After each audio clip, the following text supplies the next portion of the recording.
Welcome to the Neurokrish Immersion. In this episode of the podcast, we are discussing the promise of integrative medicine. As a neuropsychiatrist, I have now practiced integrative medicine with my patients for years and years. Indeed, I think we set up our first center as early as 2009. And we have addressed this topic in multiple forums. And today I'm trying to bring all this knowledge and experience together as a podcast.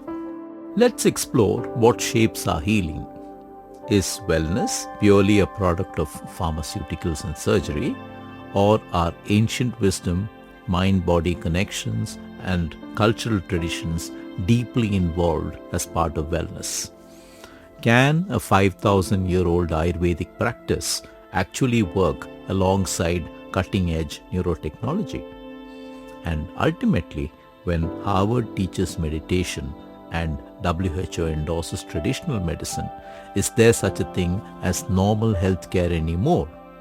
Let's explore these paradigm-shifting questions together. Now, why does the promise of integrative medicine matter to you?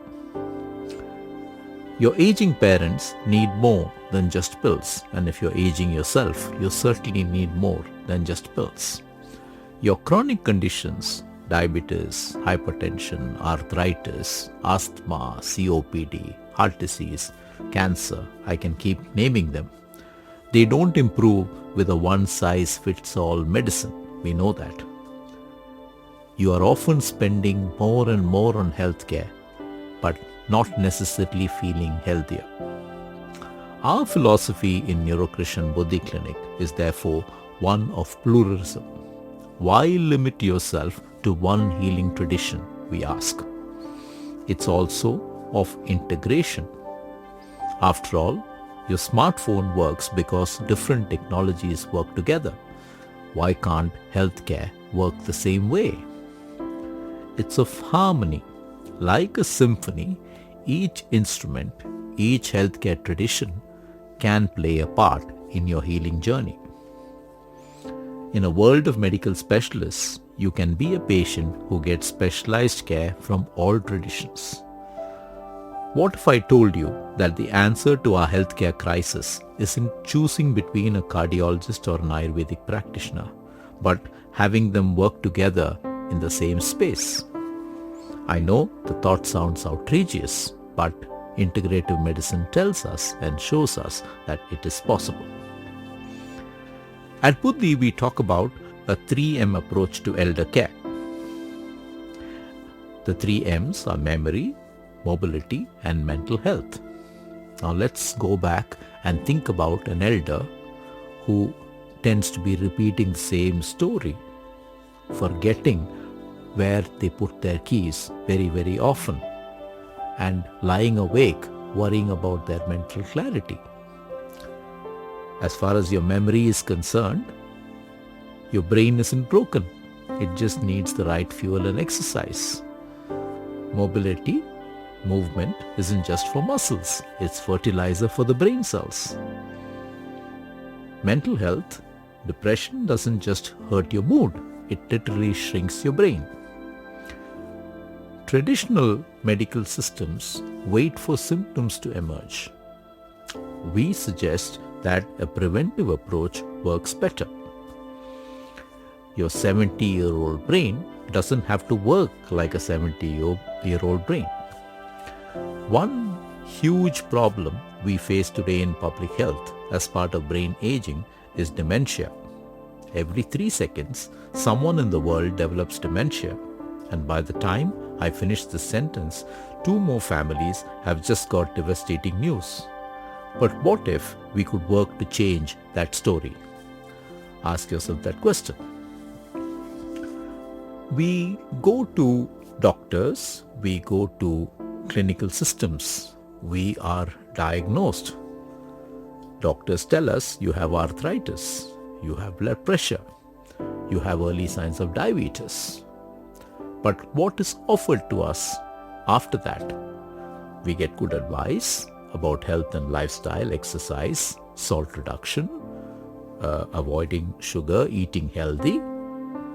We do get pills to take which can help us keep the symptoms under control. But is there more? The healthcare system is not just about billion-dollar diagnostic machines, 15-minute doctor appointments, precision lab tests, and early detection. It also has to be about personalized care plans. It also has to include integrated healing pathways. All of us deserve a care team that includes various people with skills that can be helpful to us.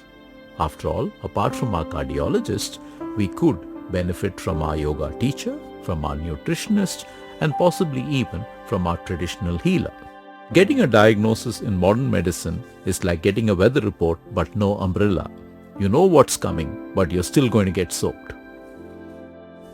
So what's our daily reality? We take prescription medicine. We also drink green tea for our health. We see therapists. We also practice meditation. We trust our doctors, but we also rely on our grandmother's home remedies. In a sense, we don't realize it, but all of us are already just integrative. We did not know it had a name very often. So the Buddhi Clinic philosophy is of collaboration. We realize that both your cardiologist and your yoga teacher want you to be healthy. They want your heart to be healthy. It's of enhancement. The MRI shows a problem.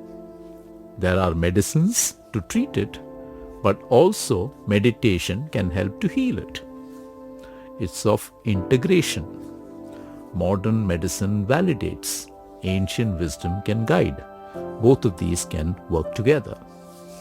You don't therefore have to necessarily choose sides. You can choose solutions. So what do Mayo Clinic, Harvard Medical School, and the 5,000-year Ayurvedic text have in common? They are all starting to agree on how healing really works.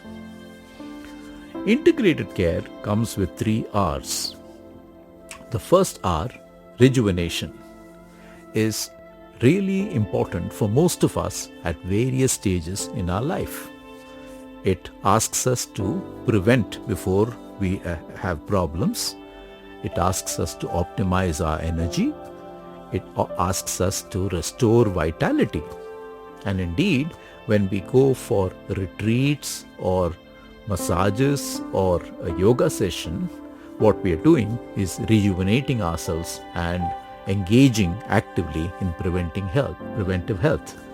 You can feel 40 when you're 60 if you rejuvenate yourself regularly. And indeed, I've met some elders who have the tradition of going to a 3-week retreat every year.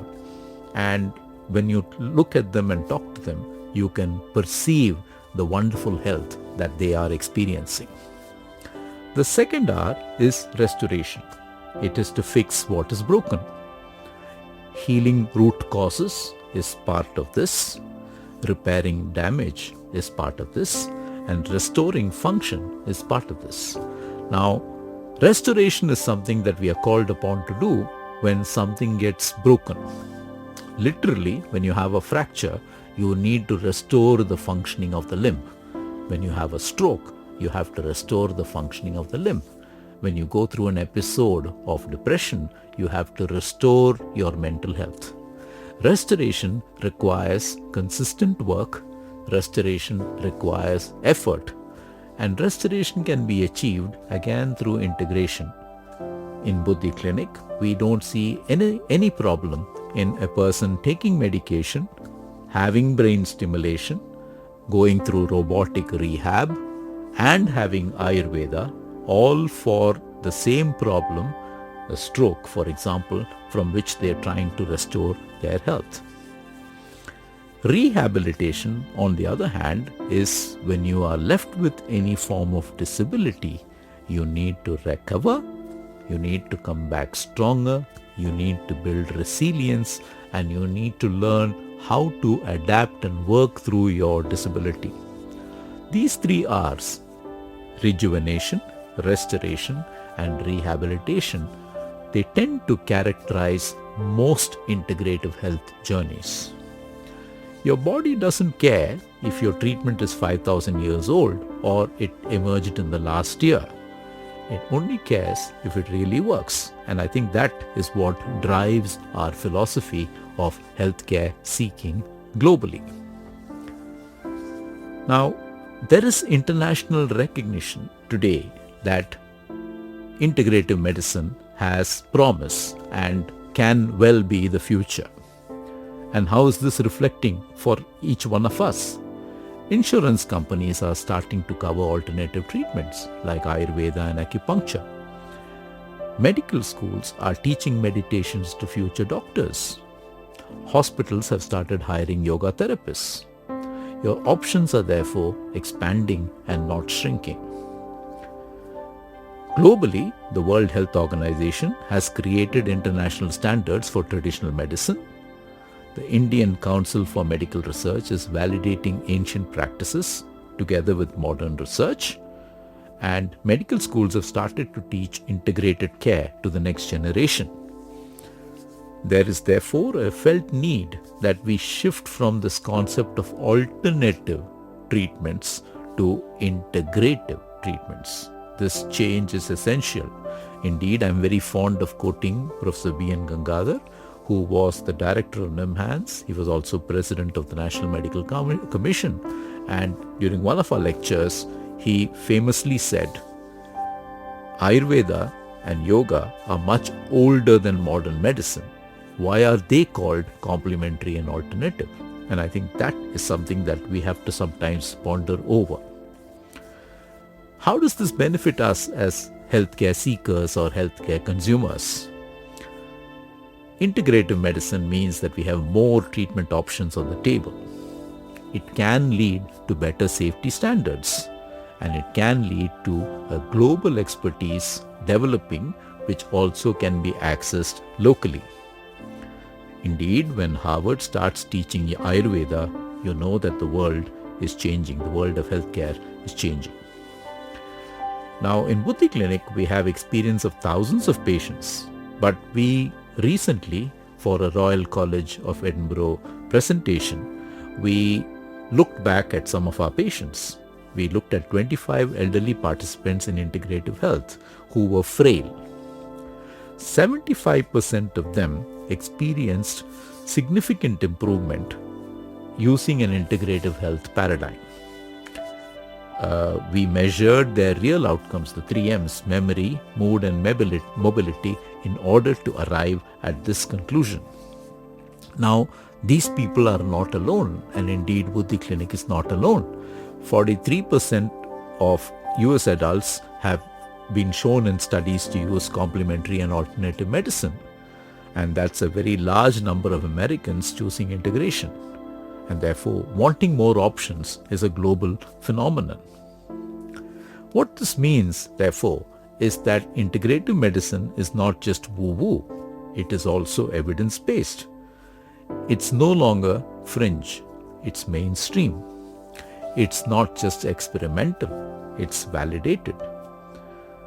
And please remember this, that we learn through case studies in business, in law.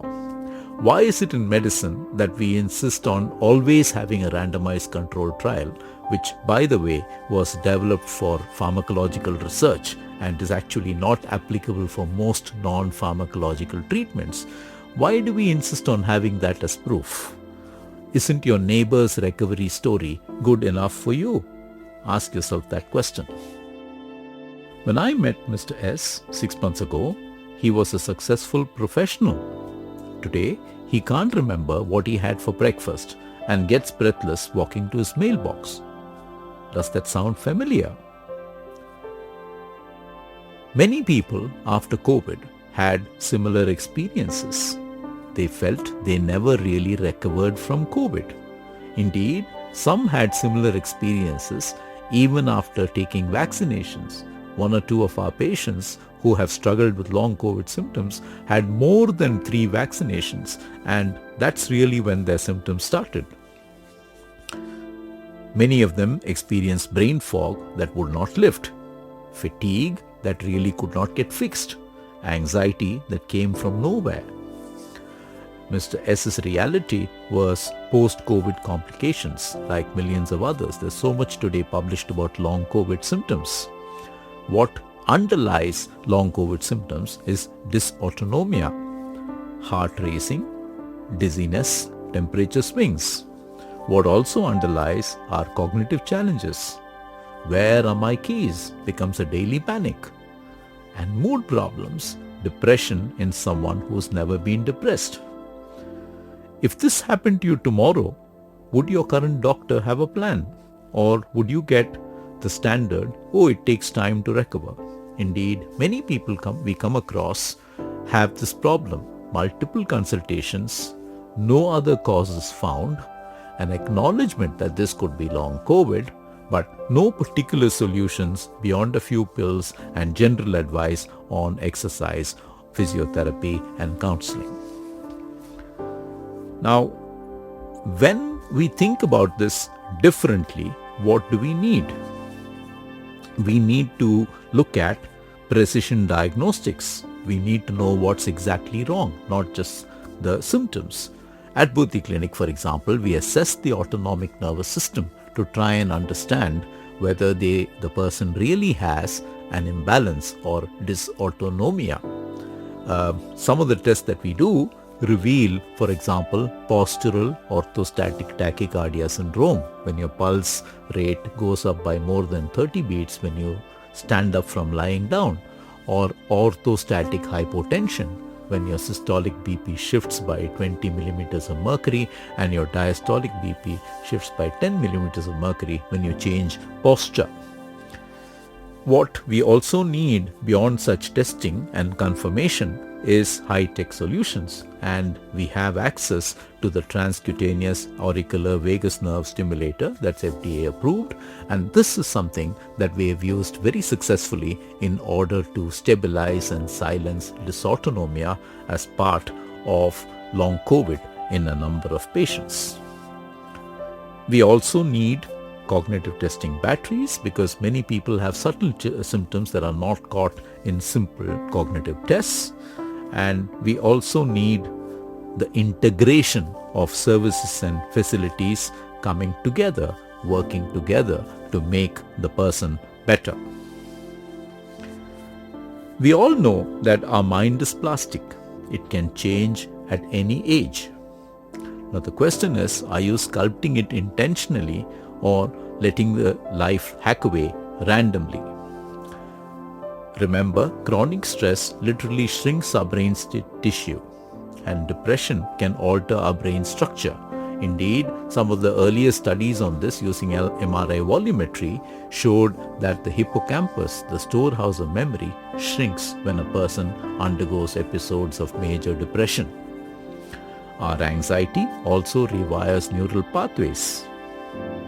But there is a possibility of healing in all these circumstances. You must have come across cognitive behavior therapy, which is able to rewire thought patterns, cognitive retraining, which can build new brain highways and make us remember and think better, relaxation training, which turns off the stress alarm system in our brain. And when we work with people using integrative medicine, when we combine these approaches with technologies like RTMS, transcranial magnetic stimulation, and TDCS, transcranial direct current stimulation, we are able to bring about memory improvements, mood improvements, anxiety reduction, sleep quality improvement, all within the span of 4 to 6 weeks.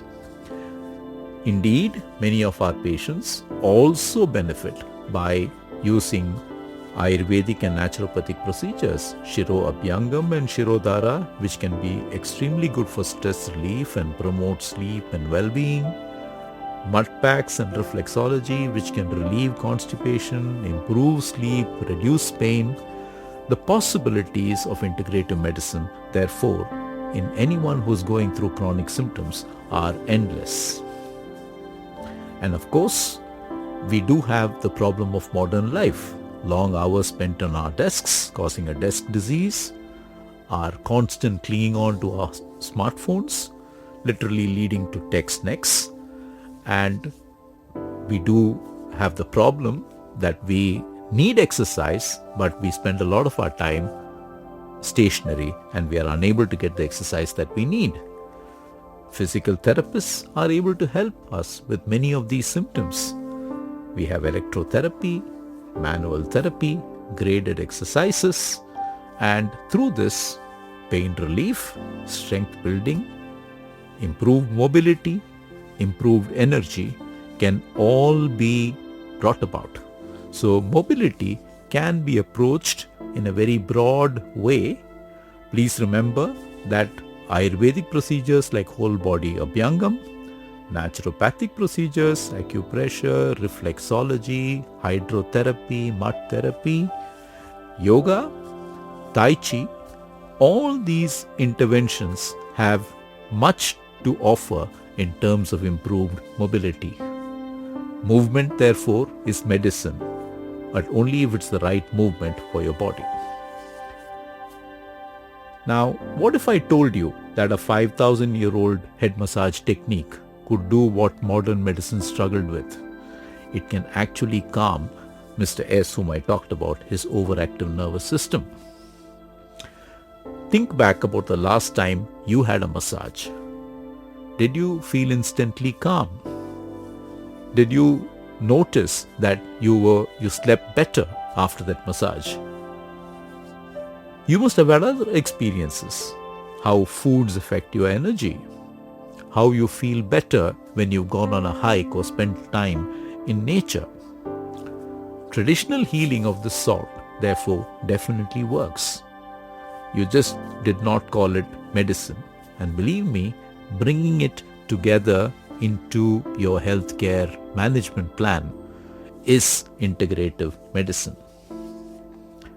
So what we use is Shiro Abhyangam, the head and neck massage, or the whole body Abhyangam, the body massage. It's not just relaxing, it's also proven to reduce cortisol. Naturopathy works with your body's healing systems. Reflexology, by working with different nerve points in your body, activates real neurological responses. Reflect on your lifestyle and take this reality check. Are you stressed? Well, who isn't? Are you sleeping well? Many people don't sleep very well. Join the club. Is your digestion any good? Well, many people have trouble with digestion. You do know that diet matters, but you're not sure which diet you should be using. Well, that's common confusion too. So there is a possibility of engaging through integrative medicine in science-backed lifestyle medicine. Yoga, for example, has huge benefits as part of an integrative health program. Yoga Nidra, yogic sleep, is more restorative than actual sleep. Pranayama, breathing techniques, can literally change your brain waves. And again, I'm going to draw you to listen to the Brain, Mind and Yoga podcast as well as the Monk Brain podcast to understand the neuroscience of yoga and meditation. Yoga can lead to a nervous system reset. You can turn off fight or flight and turn on rest and digest. Nutrition also has a huge role to play. We do know about the gut-brain connection today and that your second brain lives in your gut. We do know about anti-inflammatory foods and fighting disease at the cellular level. We do know about personalized nutrition based on the body type and not generic guidelines. And indeed, if you go to an Ayurvedic doctor, for example, it's your Prakriti that the Ayurvedic doctor studies. And it's your natural constitution that the Ayurvedic doctor uses in order to tell you what you should be doing in terms of diet, what you should be doing in terms of lifestyle. What happens when you engage in these practices? You sleep better, your mood is better, you have better energy levels, and you're a lot less stressed out. And often these changes are achieved within weeks. But please remember, integrative medicine and many traditional systems require practice, they require consistency, and we need to stick with them in order to get a long-lasting response. Let's talk about the elephant in the room. Your doctor probably thinks that integrative medicine is woo-woo and can be dangerous. Your alternative health practitioner, on the other hand, thinks that conventional medicine is toxic. And meanwhile, you're stuck between the two of them, just wanting to feel better. You therefore end up having valid concerns. Is this safe? Where is the research? What about quality control? Will this interfere with my medications?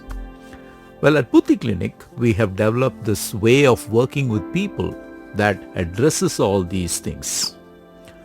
Your safety is paramount, and therefore whatever is designed for you has to be suitable for you. To give you an example, we are extremely careful in using massage and wet treatments for older people and using them for whole body because they tend to be very prone for respiratory infections. You might have had a fracture, you might have an open wound, you may not be suitable for certain treatments, and therefore it's extremely important that treatments are chosen collaboratively by a modern medicine doctor and a traditional practitioner, and this brings about the greatest safety. Is there research? Believe me, take yoga for example. There is plenty of published research, including from centers of excellence like NIMHANS, that tells us that yoga actually changes the functioning in your brain, and it therefore has authentic possibility of rewiring and reshaping how you think, feel and behave. Quality control is extremely important, and in integrative medicine, quality control comes when we measure outcome indicators through the process and when we review the situation for each patient at different points in time. Our integrative health practice includes a pre-therapy, mid-therapy and end-of-therapy assessment.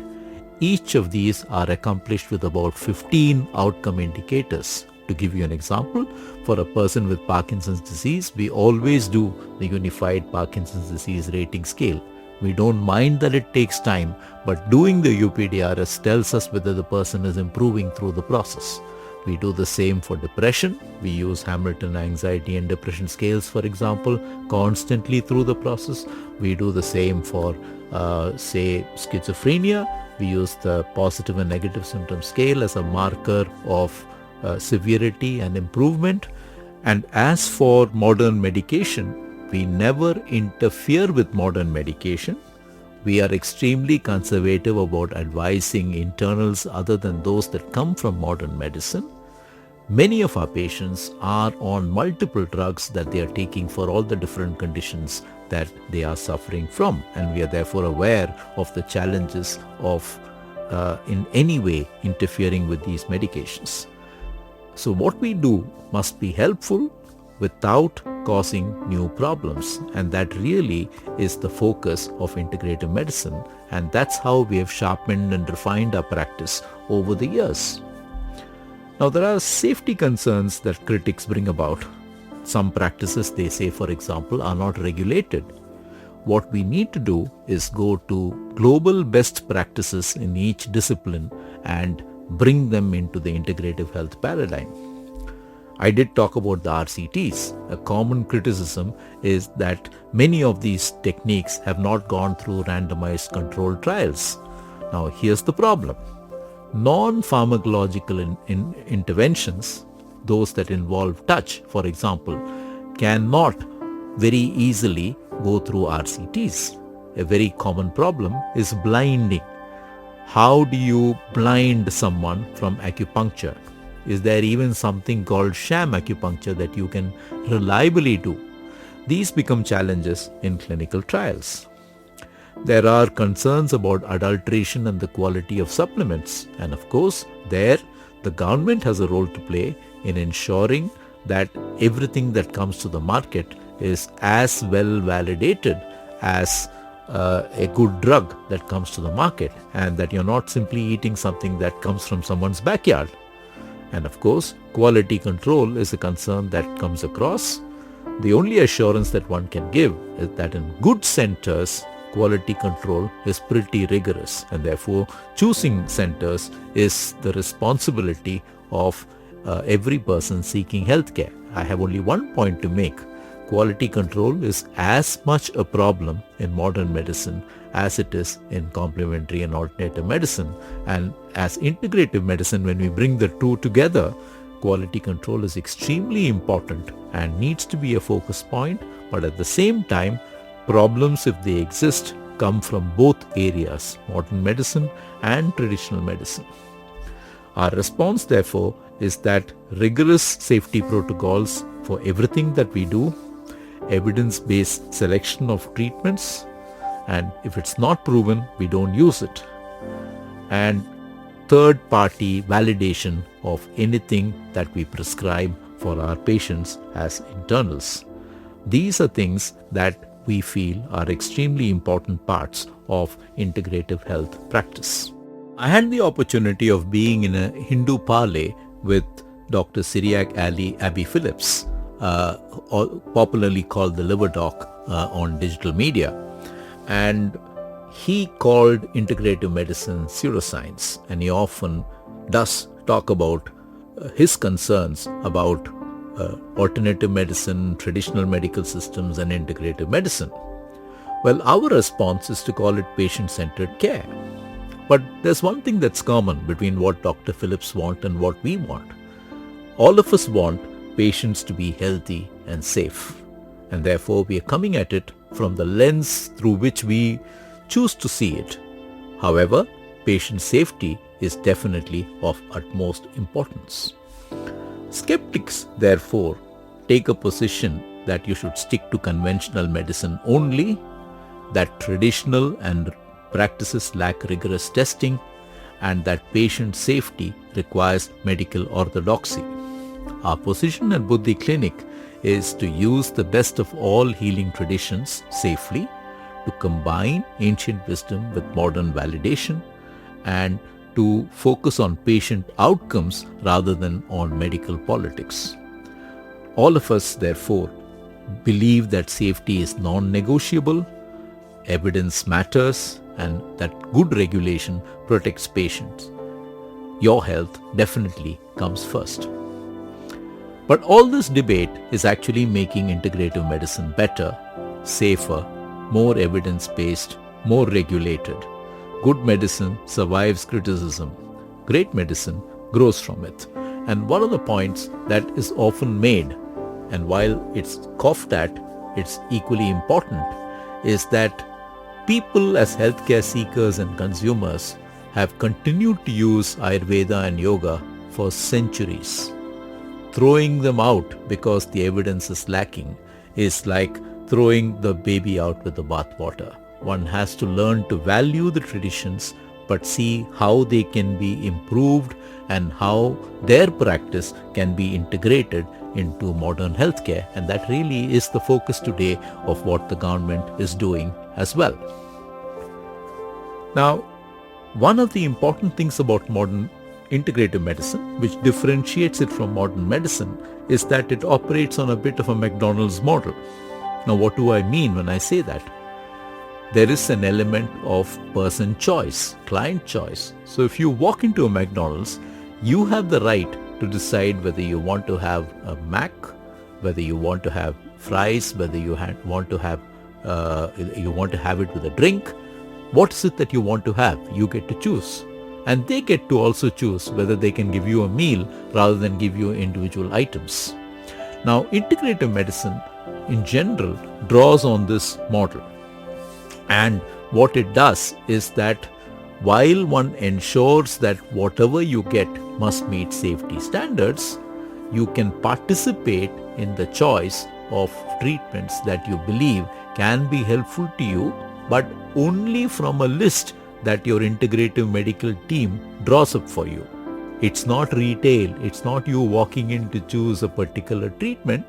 It is you in dialogue with the integrative medicine practitioners getting to decide what your treatment paradigm should include. We have to be clear that there are certain things for which integrative medicine doesn't really help. Life-threatening medical conditions is one. The only thing that works there are evidence-based medical interventions in modern hospitals. Emergency situations are another. We all need conventional medicine protocols in those times. Safety critical treatments are a third. Medical standards have to apply. The best example I can give you is if you think you're having a heart attack, or if you think you are going to have a seizure, or you're going to faint or be paralyzed, your journey needs to be to the emergency room in a modern hospital. Your journey is not to meditation or to an integrative health practitioner at that stage. However, if your conditions are chronic but not responding to the treatments you're receiving, if you're seeking prevention and if you're seeking wellness, then integrative medicine has a lot to offer. Indeed, for the 3 R's, rejuvenation, restoration and rehabilitation, there is much that integrative medicine can put on the table. What will empower you is informed decision making based on evidence, collaborative care planning with your preferences being honored, and safety standards being maintained in both zones of healthcare. There is therefore a global consensus evolving with medical schools teaching meditation to future doctors, hospitals hiring acupuncturists and yoga therapists, insurance companies starting to cover alternative, what we call CAM treatments, complementary and alternative medicine treatments, and government health agencies endorsing traditional medicine research. And the consensus is that chronic diseases require more than medication alone. The patient demand is today driving integration. There is a rapidly expanding evidence base, and integration is required for optimal outcomes. Access, therefore, is expanding for most of us. There are more trained integrative practitioners, better insurance coverage, higher safety standards, and more treatment options. And really, welcoming integrative medicine into the mainstream, the large hospitals, whether government or private, is what is going to lead to its improvement and greater acceptability to a large audience, and really breaching the A's: availability, accessibility, acceptability, and accountability will be achieved through such integration, and that is something that we all need to recognize. One very important thing that integrative medicine brings to the table is the power of human touch. There is something really special about a healing touch, and modern medicine, apart from examining patients, does not really rely upon human touch. And this is where integrative medicine of any kind and therapy of any kind scores. A lot of it is based on the power of human touch. It's a therapeutic presence that you can feel. It's very hands-on in a way that you can experience, and there is a human connection that comes with it, which becomes part of a person's healing journey. Healthcare, we must admit, in the modern world has become somewhat impersonal, and we all need providers who actually listen to our stories. We all need people who have enough time for our questions and to give us answers, and we all need to be heard, understood, and valued. Rather than have to choose between your cardiologist and your acupuncturist, there is a need for pluralism, respect for all healing traditions, multiple pathways to wellness, and cultural sensitivity in healthcare. There is an healthcare revolution that is coming about. Integration of care is not optional, it's inevitable. Just like your smartphone integrates technologies, your car integrates safety systems, your healthcare needs to integrate many healing systems. The perfect healthcare recipe is guided by evidence, guided by empathy and guided by tradition. We need to understand the wisdom of ancient traditions. We need to be able to embrace them into our modern way of working with patients. Your healthier future will be safer through integration. Multiple perspectives catch what one might miss. Stronger through collaboration, team approach versus solo practitioners. Wiser through traditions. 5,000 years of healing wisdom together with modern validation can work magic for most of us. The promise, therefore, is of a healthcare system that honors every part of you, body, mind, and spirit. Believe me, integrative medicine has promise. I hope you enjoyed listening to this podcast. Do like, share, follow, and subscribe. We are on Spotify, Apple, and YouTube. And if you want the video guide, please do follow YouTube. Thank you.